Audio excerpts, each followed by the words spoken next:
اگر نیب یہ کہتا ہے کہ انہوں نے باقی لوگوں سے بلینز نکلوائے ہیں تو میگا کرپٹ آدمی سے کیوں نہیں نکلوا سکے؟ اس کی ساری وجہ یہی ہے کہ وہاں پہ پیسہ کام کرتا ہے.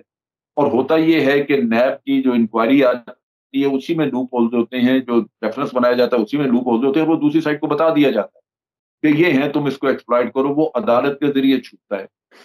تو یہ بری ہونے کا یا کیس سے جان چھڑانے کا جتنا سکہ بند نظام یہ ہے، کیونکہ عدالت سے بری ہوئے آدمی کا دوبارہ کیس نہیں کھولا جا سکتا. اگر ویسے کوئی جان چھڑا لے کسی طرح ادھر ادھر ہو جائے تو وہ دوبارہ بھی کبھی کھل سکتا ہے کیس، لیکن یہ تو عدالتوں کے ذریعے چھوٹ رہے ہیں سر. تو یہ ایک نظام تھا جو کہ عمران خان گہرائی میں جا نہیں سکا، سمجھ نہیں سکا کہ وہ جس نظام میں جا کے جس کو وہ ہینڈل کرنا چاہتا ہے وہ تو بالکل تباہ حال ہے، اس کو تو ہینڈل کرنا یا اس سے کوئی توقع کرنا بالکل بڑی زیادتی ہوگی. تو سر پھر آ یہ گیا قوم کا اپنا ہمارا رویہ. آپ دیکھیے کہ پبلک میں کوئی ایسی ہلچل نہیں، کوئی ایسا، دیکھیں ایک پرسپشن بلڈ کرنے کے لیے یہ بہت بڑی بات، بڑی سیدھی سی سمپل چیز ہے. آپ اور میں دیکھتے ہیں کہ ایک شخص ہے، اس نے اپنے فیکٹری کے چپڑاسیوں کے نام اور فیک اکاؤنٹ کھولے ہوئے ہیں، اس نے 50. تو یہ تو ثابت ہو نہ ہو کیس وہاں پہ کچھ بھی نہ ہو، لیکن آپ اور میں کم از کم ہم دل میں یہ جانتے ہیں کہ کرپشن تو ہوئی ہے، منی لانڈرنگ ہوئی ہے. ورنہ اس کو کیا ضرورت تھی کہ ایک پی این کے نام پہ اکاؤنٹ کھولے اور اس میں 1.6 بلین روپیز جا رہے، اس پی این کو پتہ ہی نہیں. تو یہ بھی چیز موجود ہے، لیکن عوام ان چیزوں پہ کوئی پریشان نہیں ہے. ان کو ملک لٹتا ہوا نظر آتا ہے شاید، لیکن ان کو اس سے تکلیف نہیں، دکھ نہیں، کیونکہ بے حسی ہے. اور بے حسی کا عالم یہ ہے کہ آپ دیکھیے لاہور میں اگلے دن دھماکہ ہوا وہاں پہ، اور اس دھماکے میں جو لوگ 3-4 مارے گئے، باقی زخمی، زمین پہ لوگ لاشیں پڑی ہوئی ہیں، خون بہ رہا ہے. اور ایک دکاندار جو کہ بزنس کرتا تھا اس کا پرائز بانڈز کا، وہ بھی زخمی ہو گیا. اب وہ زخمی ہوا، اس کو بھی کسی نے ایویکویٹ کیا تو اس کی دکان لوٹ لی ان لوگوں نے وہاں پہ. یعنی آپ سوچئے کہ انسانیت کتنی گر چکی ہے کہ بڑھ چکی ہے اس سر. بیچارے کی دکان لوٹی، اس کا پیسہ بھی لوٹ کے لے گئے، اس کے پرائز بانڈ بھی لے گئے.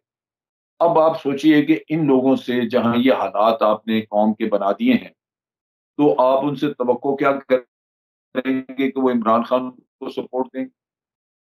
پھر جو پچھلے دنوں ایک ریٹنگ آئی کرپشن کی، اس میں ہمارے عدالتوں کا انہوں نے بتایا کہ یہ نمبر 1 کرپشن عدالتوں میں ہے، نمبر 2 پولیس میں ہے، اور کوئی تیسرا کورٹ ڈپارٹمنٹ. تو عدالتوں کو آپ کیسے ٹھیک کر سکتے ہیں؟ وہ تو نظام جو سلیکشن کا یہاں پہ رکھا ہے، بار کونسلوں سے آپ لوگ لیتے ہیں، نامینیشن کراتے ہیں. بار کونسلوں میں آپ دیکھیے تو وہاں پہ پیسہ بار کونسل کو دیا جاتا ہے. بار کونسل میں لوگ اپنے الیکٹ کرائے جاتے ہیں اور انہی کے ذریعے اپنے جج بنوائے جاتے ہیں. پھر یہاں پہ ججز کے نام جو نامینیشن وغیرہ چلتی ہے حکومت کی طرف سے، اس میں زیادہ تر وہ رشتہ دار اور اپنی برادری اور کلین اور وہ لوگ جو کھاتے پیتے ہیں وہ ان کو شامل کرایا جاتا ہے.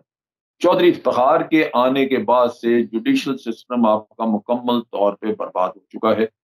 پولیٹیکل ایفیلیشنز ہیں ججز کی، اور بہت سارے ایسے حالات ہیں جن کی وجہ سے عدالتوں سے آپ سب کچھ توقع نہیں کر سکتے وہ ڈیلیور کریں. سر یہ سوال جو جس طرف آپ نے اشارہ کیا نا ٹرانسپیرنسی انٹرنیشنل کا، وہ تو آج یہ کہہ رہے ہیں کہ شہباز شریف کا چپراسی 9,000 روپے کی تنخواہ ہونے کے باوجود اکاؤنٹ میں 4 ارب جمع کر رہا ہے. اچھا، اس وقت ٹرانسپیرنسی انٹرنیشنل کی رپورٹ سب اچھے کی رپورٹ دے رہی تھی. تو سر یہ تو ثابت ہوا کہ اس وقت بھی کچھ نہ کچھ غلطی تھی، اور اس کے اوپر شک و شبہات اس رپورٹ کے اوپر موجود ہیں. دوسری سر بڑی امپورٹنٹ بات یہ ہے کہ ٹرانسپیرنسی انٹرنیشنل کی رپورٹ کے اوپر بھی فواد چودھری صاحب نے یہ کہا کہ پوری رپورٹ نہیں آئی، صرف اسکور بتایا گیا ہے. رپورٹ مرتب کرنے والے تمام اداروں نے رینکنگ کو برقرار رکھا، صرف اکنامک انٹیلیجنس یونٹ نے اسکور کم کیا. خود دیکھ لیں پاکستان میں اس کا سربراہ کون ہے.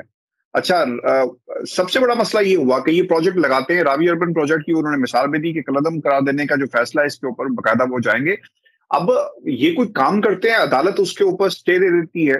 پرائم منسٹر نے بھی کہا کہ 800 سٹے اس وقت ریگولیٹرز کے موجود ہیں. یعنی عدالتیں اس ملک کے اندر سب سے بڑی رکاوٹ ہے نظام کو صحیح کرنے میں، کیونکہ اگر سزائیں مل رہی ہوتی، سر کوئی نون لیگ کا بندہ یہ بات نہیں کرتا اس چپڑاسی کے اکاؤنٹ میں کیسے پیسے آئے، کوئی دلیل نہیں دی جاتی. یہ کہا جاتا ہے کہ جناب یہ صرف جو ہے سیاسی انجینئرنگ کی جا رہی ہے، استعمال کیا جا رہا ہے.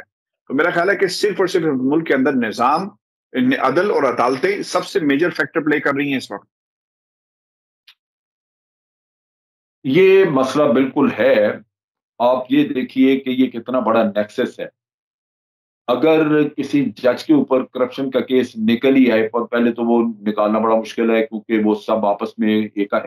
اگر اس میں نکل ہی آئے تو تمام وکلا کی جتنی آرگنائزیشنز ہیں وہ اس کی حمایت میں باہر آ جاتی ہیں اور اس کو پروٹیکشن دیتی ہیں اور کہتی ہیں یہ اس کے ساتھ زیادتی ہو رہی ہے، اس کو تو ٹارگٹ کیا جا رہا ہے. لیکن دوسری طرف یہی حال ہے کہ جب وکلا آرگنائزیشن پولیس کے کپڑے پھاڑتی ہیں، تھپڑ مارتی ہیں پولیس آفیسرز کو، اور جا کے لاہور میں جس طرح انہوں نے ایک ہاسپٹل پہ اٹیک کیا اور لوگ مر گئے وہاں پہ کیونکہ آکسیجن ڈسکنیکٹ ہو گئی، تو کسی عدالت نے بھی نوٹس نہیں دیا. تو یہ نیکسس ہے نا کہ آپ ایک دوسرے کو پروٹیکٹ کر رہے ہیں. یہ کسی بھی لحاظ سے ملک کے مفاد میں نہیں ہے، ملک کی تباہی کا راستہ ہے. لیکن جب انسان کے اپنے ذاتی مفادات ملک کے مفادات سے اوپر ہو جائیں تو آپ سوچئے کہ پھر اس کا حل کیا ہے. یہاں تو بڑی سیدھی سی بات ہے کہ آپ بھی جانتے ہیں کس طرح وکلا نے ججز کو تحفظ دیا اور کس طرح ججز نے وکلا کے جرائم جو ہے وہ ان کو اگنور کیا. جج کوئی چھوٹی جونیئر عدالتوں کے جج بیٹھے، وکیل ان کے کمروں میں گھس کے ان کے چیمبرز میں جا کے ان کو تھپڑ مارتے ہیں، ان کو جوتے مارتے ہیں، ان کو کہتے ہیں تمہیں یہ کہا، یہ فیصلہ کیوں نہیں کیا تم نے. تو کوئی وکیل کو پوچھنے والا نہیں، بار کونسل اس کے پیچھے کھڑی ہو جاتی ساری. تو بات یہ ہے کہ یہ نیکسس ہے. جس طرح کے آپ نے مافیاز دیکھی، شوگر مافیا تھی، یا فور دیٹ میٹر اگر آپ دیکھیں تو آٹا مافیا بھی یہاں بنی رہی. مافیا تو کرپشن کی بھی مافیا ہے، کرپٹ مافیا ہے. ان کی جیبوں میں اتنا پیسہ ہے کہ یہ جس کو چاہیں خرید لیں، وہ جج ہو یا کوئی اور ہو. سر لہذا یہ بھی اس بات کیا مافیا کو درست ہے ہینڈل کرنا اتنا آسان نہیں ہے. کہ نون لیگ کے خلاف کوئی وکیل کیس لینے کے لیے تیار نہیں ہے؟ کوئی وکیل سمجھتا ہے کہ یار میں نے تو پنجاب میں وکالت کرنی ہے، کل کو میں نے اسی نظام میں رہنا ہے. نون لیگ تو کیا جی؟ میں آپ کو لگتا ہے کہ نون لیگ کے خلاف کوئی وکیل کیس لینے کو تیار نہیں ہے، کھڑے ہونے کے لیے تیار نہیں ہے، پروسیکیوشن سارے معاملات؟ یہ ایک بنیادی وجہ ہے کیونکہ انہیں پتا ہے کہ پنجاب میں رہنا ہے، کل کو ان لوگوں کی حکومت آئے گی اور پھر ہم کہاں کھڑے ہوں گے، سٹینڈ کہاں کریں گے؟ دیکھیں ان کی حکومت آنی ہے الیکشن میں، اور وہی دکھ ہے کہ پبلک میں بے حسی ہے. اگر عوام کل کو اپنا رونا روئیں کسی وجہ سے تو آپ دیکھیے کہ ووٹ دیتے وقت وہ یہ نہیں سوچیں گے. ووٹ دیتے وقت ایک لمحے کی خوشی وہاں پہ کہ آپ کو کھانے وانے کھلا دیے گئے، پیسے دے دیے، بانٹ دیے گئے، یہ چیزیں یہاں پہ پلے کر رہی ہیں. یہی میں کہہ رہا ہوں کہ سوشل فیبرک جو ہے آپ کا اور مورل فیبرک جو اس ملک کا ہے وہ پچھلے 10-12 سال میں بالکل برباد کر کے رکھ دیا گیا ہے. یہ کوئی چھوٹی بات نہیں ہے. یہ جو سوسائٹی میں اس طرح کی جب ڈیٹیریشن آ جاتی ہے تو آپ کسی بھی فیلڈ میں جا کے اگر دیکھیں تو آپ کو انحطاط نظر آئے گا، آپ کو کبھی بھی بہتری نظر نہیں آئے گی. اس کی وجہ یہی ہے کہ سوسائٹی ان اصولوں کو چھوڑ بیٹھی ہے. میرٹ مثال کے طور پہ آپ نے چھوڑ دیا، تو یہ ہے بڑا مشکل. اس کے لیے بڑا ضروری تھا کہ عمران خان کے ساتھ کوئی لوگ اچھے ہوتے.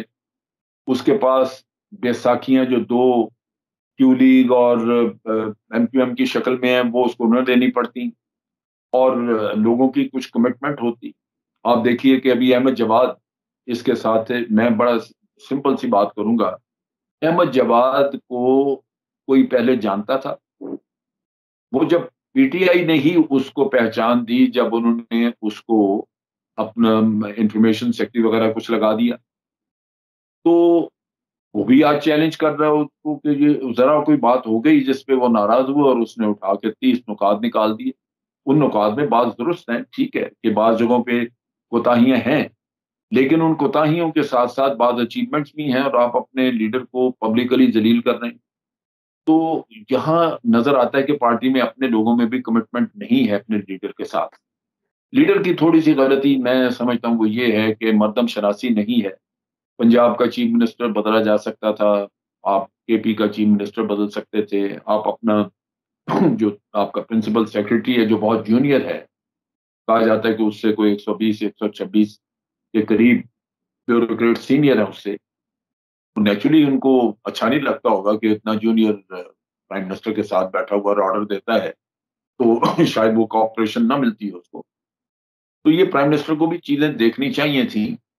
تو اوور آل کچھ پرائم منسٹر کی غلطیاں اور کچھ ہمارا معاشرہ مل جل کے اور بیوروکریسی کی سپورٹ نہیں ہے. ایک چیز میں عرفان آپ کو اور بتاؤں, یہ حال ہر اس شخص کا ہوگا جو اس ملک میں اعلان یہ کہہ کے آئے گا کہ میں نے کرپٹ لوگوں پہ ہاتھ ڈالنا اور ان کو سزائیں دینی. جس کسی نے بھی یہ بات کی وہ مارا جائے گا یہاں, کیونکہ جب کرپٹ فرینڈلی معاشرہ بن جاتا ہے کرپٹ فرینڈلی, تو وہ تو کرپشن کو ہی پروموٹ کرے گا. اس کو ایسا آدمی تو بہت برا لگے گا اس کو جو آگے کرپشن ختم کرنا چاہتا ہے. یہ میرا خیال ایشو بہت بڑا بن چکا ہے. بہت شکریہ سر. بالکل آپ نے تو سر بالکل ایک جملے میں پوری جو پولیٹیکل سینیریو اس کو سمیٹ کر رکھ دیا کہ جب آپ کرپشن کے خلاف نکلیں گے اور چوروں کو کیسے اچھا لگے گا کہ ان کی چوری کو چور اکٹھے ہو جائیں گے سر. ہاں, سب اکٹھے ہو جائیں گے. انہوں نے نظام کو پورے کا پورا چور بنا دیا. اب اس نظام سے ہم کس طرح امید کریں کہ فیصلے جو ہیں وہ ان کے حق میں آئیں گے. لیکن سر جاتے جاتے کوئکلی بتا دیں, یہ بڑا چیلنج کیا ہے اس پوری سچویشن سے عمران خان کو کیسے نکل سکتا ہے؟ 1.5 سال تو سر ہے ہمارے عمران خان کے پاس. ڈو یو تھنک میرا خیال ہے کہ ایک تو اس کو بہت اچھا شہزاد اکبر کی ریپلیسمنٹ لینی چاہیے. شہزاد اکبر واز اے ڈیزاسٹرس اور پرائم منسٹر نے بڑا لیٹ کیا اس کو بدلنے کا. اگر میگا کرپشن کیسز میں 1-2 بھی سزائیں ہو جائیں تو میں سمجھتا ہوں کہ عمران خان کی بہت بڑی فتح ہوگی. دوسرا یہ ہے کہ گورننس سائڈ پہ جو آگے رہ گئے ان کے پاس 1 سال اور 3-4 مہینے, ان کو گورننس پہ بڑا کانسنٹریٹ کرنا چاہیے کہ یہ کیسے امپروو کریں, خاص طور پہ پنجاب میں. اگر یہ نہیں کریں گے تو پھر لازماً عوام میں ان کی ساکھ وہ نہیں رہے گی, ان کو مسائل آئیں گے الیکشن میں, اور اگلا الیکشن ان کے لیے بہت مشکل ہوگا. جی بہت شکریہ. ویورز, آج کا ہمارا شو تھا, اپنے کمنٹ ضرور بھیجیے گا. اجازت دیجیے. اللہ حافظ.